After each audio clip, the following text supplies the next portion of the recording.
Next ಇದನ್ನು ಕೇಳಿದಂಥವ್ರು ನಾಗೇಶ್ ಮೈಸೂರನ್ನಂತರು ಎಲ್ಲ 1,00,000 ಪದ್ಯಗಳನ್ನು ವ್ಯಾಸರೇ ಬರೆದ್ರ ಅಥವಾ ಕೇವಲ 24,000 ಪದ್ಯಗಳನ್ನು ವ್ಯಾಸರು ಬರೆದು ನಂತರ ಇದನ್ನು 1,00,000ಕ್ಕೆ ವಿಸ್ತರಿಸಲಾಯಿತೆ?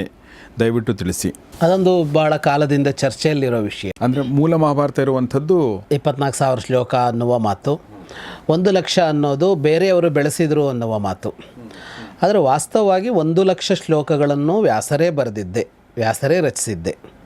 24,000 ಶ್ಲೋಕ ಅನ್ನೋದು ಯಾಕೆ ಬಂತು, ಎಲ್ಲಿ ಬಂತು ಅಂದರೆ ಪ್ರಧಾನ ಕಥೆಯ ಭಾಗ 24,000 ಶ್ಲೋಕಗಳು, ಉಪಕಥೆಗಳು ಉಪದೇಶಗಳು ಎಲ್ಲ ಸೇರಿದಾಗ 1,00,000 ಶ್ಲೋಕಗಳು ಅಂತ ಅರ್ಥ. ಅದಕ್ಕೆ ಈಗ ಆ ಮಾತು 24,000 1,00,000 ಅನ್ನುವ ಮಾತೆಲ್ಲ ಮಹಾಭಾರತದಲ್ಲೇ ಉಲ್ಲೇಖ ಆಗಿದೆ.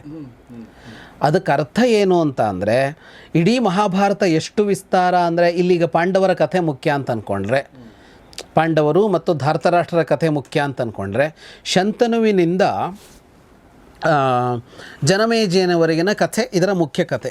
ಈ ಕಥೆಯನ್ನು ಹೇಳುವಷ್ಟೇ ಭಾಗವನ್ನು ಎತ್ತಿಟ್ರೆ ಅದರ 4ನೇ ಒಂದು ಭಾಗದಲ್ಲಿ ಮಾತ್ರ ಇದೆ ಅಂತ 1,00,000 ಶ್ಲೋಕದಲ್ಲಿ.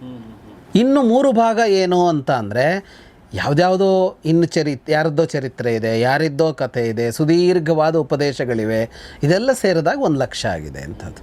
ಬಟ್ ನಾವು ಏನು ಮಹಾಭಾರತ ಓದ್ತೀವಲ್ವ, ಇದೆಲ್ಲವೂ ಸೇರಿ 1,00,000 ಆಗಿದೆ. ಎಲ್ಲವೂ ಸೇರಿ 1,00,000. ಓಕೆ. ಮನೋಹರ್ ರೆಡ್ಡಿ ಅನ್ನೋರು ಒಂದು ಪ್ರಶ್ನೆ ಕೇಳಿದ್ದಾರೆ.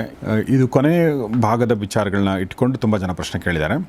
ಅದೇನೆಂದರೆ ಗದಾಯುದ್ಧದ ಸಂದರ್ಭದಲ್ಲಿ, ಭೀಮ ಮತ್ತು ದುರ್ಯೋಧನರ ಗದಾಯುದ್ಧದ ಸಂದರ್ಭದಲ್ಲಿ ಎಲ್ಲಿಂದಲೂ ಬಲರಾಮ ಬರ್ತಾನೆ, ಆದರೆ ಯುದ್ಧ ಭೂಮಿಯಲ್ಲೇ ಇದ್ದ ಕೃತವರ್ಮ, ಕೃಪ, ಅಶ್ವತ್ಥಾಮ ಇವರು ಯಾಕೆ ಭೀಮ ದುರ್ಯೋಧನರ ಗದಾಯುದ್ಧ ನೋಡಲು ಬರಲಿಲ್ಲ? ಈ ಸಮಯದಲ್ಲಿ ಅವ್ರು ಎಲ್ಲಿ ಹೋಗಿದ್ರು, ಅಥವಾ ಉದ್ದೇಶಪೂರ್ವಕವಾಗಿಯೇ ಅವರು ಬರಲಿಲ್ವಾ ಯುದ್ಧ ಭೂಮಿಗೆ? ಇಲ್ಲ, ನಾವು ಅದು ಘಟನೆ ಸನ್ನಿವೇಶ ನೋಡೋದ್ವಲ್ಲ. ಏನಾಯಿತು, ದುರ್ಯೋಧನ ನೀರೊಳಗಿದ್ದ, ಅವರು ಬಂದು ಮಾತಾಡ್ತಾ ಇದ್ದರು.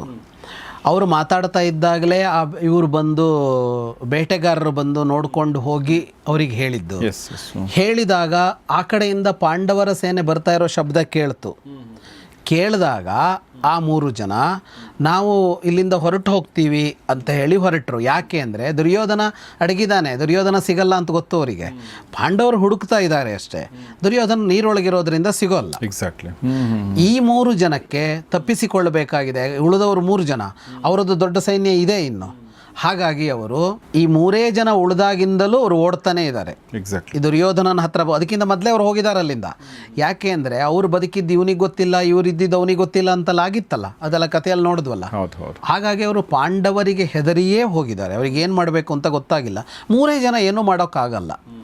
ಅದಕ್ಕಾಗಿ ಅವ್ರು ಎಲ್ಲಿ ಹೋದರು ಅಂದರೆ, ಅವ್ರು ಅಲ್ಲಿಂದ ಹೋದರು, ಒಂದು ದೊಡ್ಡ ಮರದ ಬುಡದಲ್ಲಿ ಹೋಗಿ ಕುಳಿತುಕೊಂಡ್ರು ಅನ್ನುವ ಇದು ಬಂತಲ್ಲ ಅಲ್ಲಿ. ಹಾಗಾಗಿ ಅಲ್ಲೋ ಕುಳಿತಿದ್ರು ಅವರು. ಮತ್ತು ಅಲ್ಲೆಲ್ಲ ದೂರದಲ್ಲೋ ಕೂತ್ಕೊಂಡ್ರು. ಅವ್ರ ಪ್ರಕಾರ ಗದಾಯುದ್ಧ ನಡೆದಿಲ್ಲ, ಅವ್ರಿಗೆ ಗೊತ್ತಿಲ್ಲ. ಪಾಂಡವರ ಸೇನೆ ಈ ಕಡೆ ಬರ್ತಾ ಇದೆ ಅಂತ ಅಷ್ಟೇ ಗೊತ್ತಾಗಿದೆ. ಅವರು ಹೋದಾಗ ಬಂದು ಹೇಳೋದಕ್ಕೆ ಯಾರೂ ಜನವೂ ಇಲ್ಲ ಅವರಿಗೆ, ಎಷ್ಟೋ ದೂರದಲ್ಲಿದ್ದಾರೆ ಅವರು. ಇಲ್ಲಿ ಇವ್ರು ಬಂದು ಕೆಣಕಿದ್ದು, ದುರ್ಯೋಧನ ಎದ್ದು ಬಂದಿದ್ದು, ಗದಾಯುದ್ಧ ಆಗಿದ್ದು ಅದು ಮುಂದೆ ಗೊತ್ತಾಗಬೇಕಷ್ಟೇ ಅವರಿಗೆ. ಹಾಗಾಗಿ ಅವ್ರಿಗೇನೂ ಗೊತ್ತಿಲ್ಲ. ಗೊತ್ತಿದ್ದರೆ ಬರ್ತಿದ್ರು, ಗೊತ್ತೇ ಇಲ್ವಲ್ಲ.